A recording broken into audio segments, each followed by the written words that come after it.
Hey, what's up guys? The Vanguard Club back again with another deck profile. This time I'm going to show you guys my Zodiac Time Beast deck that I've been working on.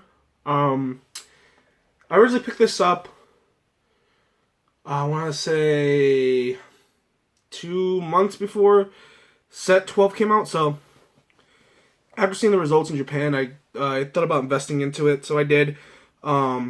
Originally I paid about $150 to get I think everything for the deck before the deck came out, and then I paid an additional, I think I want to say $60.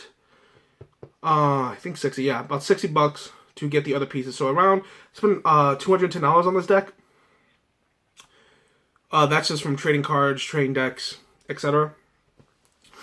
But investment wise, it is a cheap deck to make, and it is one of those decks where it's cheap and it's really good. As of right now, I can price out the G Zone and price out the whole deck. You can probably find this deck for around $220 to $230, that's how it is. I originally just sold this deck for $250. Didn't think it was gonna sell. I just put it on eBay, and some guy bought it. So I'm here to do a deck profile before I ship it out, and let's get on to it. So we're gonna leave the G Zone for last, obviously. So it's gonna be Chrono Dran. We run one Chrono Dran.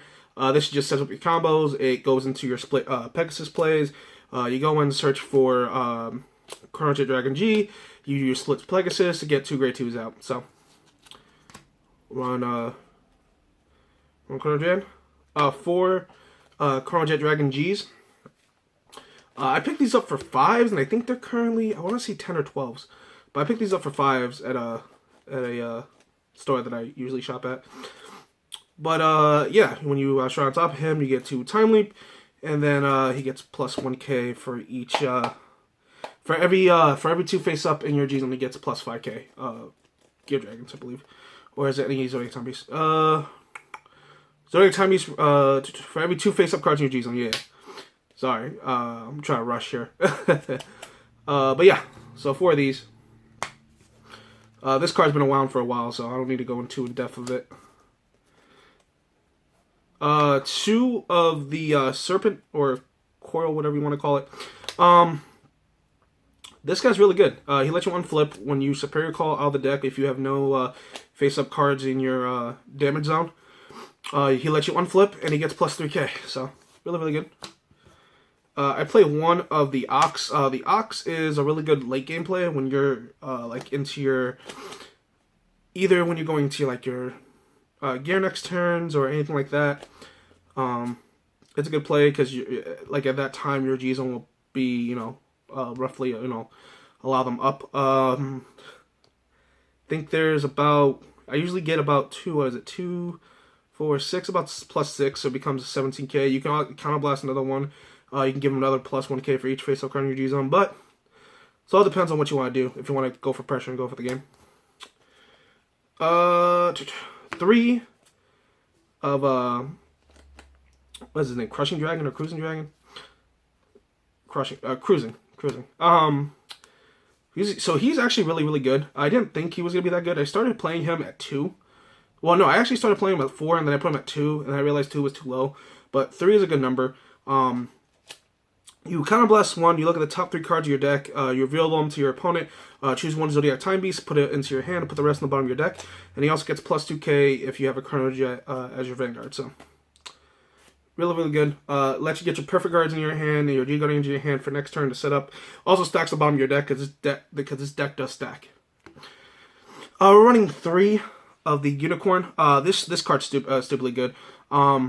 I say that because, so when you're going to your split Pegasus plays, I would usually grab a Unicorn and the next card I'm about to show you, which is this guy, to like disrupt my opponent's field and also to set up my board for better pressure and to get more attacks off. So his skill is he gets plus 2k if you have a Chrono Jet Vanguard, obviously, and then Counter Blast 1. So for each card in your field, like Zodiac Time Beast card you have in your field, so if you have full field, it's 6. You check the top 6 cards of your deck. It basically times X, because depending on how your field is. But usually you have about 5 or 6 cards on the field. So for each card, you look at the top card of your deck, and you get Superior Call 1 to the field. and the rest go on the bottom of your deck. So you continuously stacks your deck. So you can get this on multiple times with the stand trigger. So it keeps poking your opponent, so they either have to take the damage or have to guard. And when they guard, it's less cards out of your opponent's hand when you go into like your Gear Next plays or your Phoenix plays. So 3 of these. I did play this guy as a 4, but I'm playing him as 2 of. Is the Duplex Dragon. I think 2 is good. 4 is really too much. His skill is very. I want to say you can get. It's very hit or miss. You Soul Blast 1. Bind the top card of your deck. Wherever you bind, you have to get a grade less or equal to your opponent's rear guards, and you get to put that unit on the bottom of their deck. So if you bind a 2, you can bind a 2 or lower. It sucks when you bind a trigger. That's the only reason why I'm not running him at 4, because I ran him at 4 and I will continuously bind triggers. It's only good if you bind a trigger to disrupt your opponent's starter, because the starter is usually really good plays. I've gotten rid of the starters for like Eradicators and the Mirror Match, and if you get rid of their like starters, it stops their combos. Not fully stops their combos, but it stops their combos just a little bit where they had to put more resources down the field. So, 2 of those. Next up, I play 2 of the Tiger. He's really good for early game. You Counterblast 1, rest a card, and then you bind the top card of your deck. If it's a Zodiac Timepiece unit, you get the draw card. So early games, if you like ride something, and then you can call this Counterblast, rest the Chronogen, bind a card, and then draw a card. It's really good. Let you plus. I think I only use him for that turn, by the way. He's only good for that. I rarely go into him, to be honest with you, unless I Superior Call him off of the Phoenix. We're running the Time Maidens, what am I saying? Time Maidens, Tamer, the Pulsar Tamer. This card's actually really good. It combos well with your stand trigger. So if you swing, for like 9k, depending on what your stride is. Because if you go in the Phoenix, it's gonna get extra plus 2k, so it becomes 11k. And then if you have your stand trigger, you can stand it back up again, and then it will get plus 2 for each other Zodiac Timepiece rear guard that you have. So it's really good. It lets you bring out magical numbers, which drops your opponent's hand for even more stuff. And she has resist, which is really good. We're playing 4 Arcas. Self-explanatory. It's one of the best PGs in the game. You bind one of this and a trigger in the drop zone. You get to add another one of this from the drop zone into your hand. 4 Strike Fighters. Let you search up your Chronojet if you don't have it in your hand. 4 of the Pulsar Transit Dragons.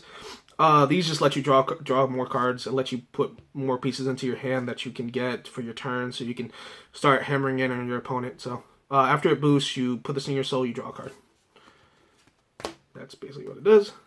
2 of the Unflippers. We really run through our Counterblast a lot in this deck, so you need the 2 Unflippers. Basically, so you have a grade 4 Vanguard. You Soul Blast 1, take this and a card in your drop zone, and put it in the back of your bottom of your deck, and you get to unflip a damage. You can also Soul Charge with this, but I never use a Soul Charge for this. Trigger lineup, we're running 4 heal, 4 crit.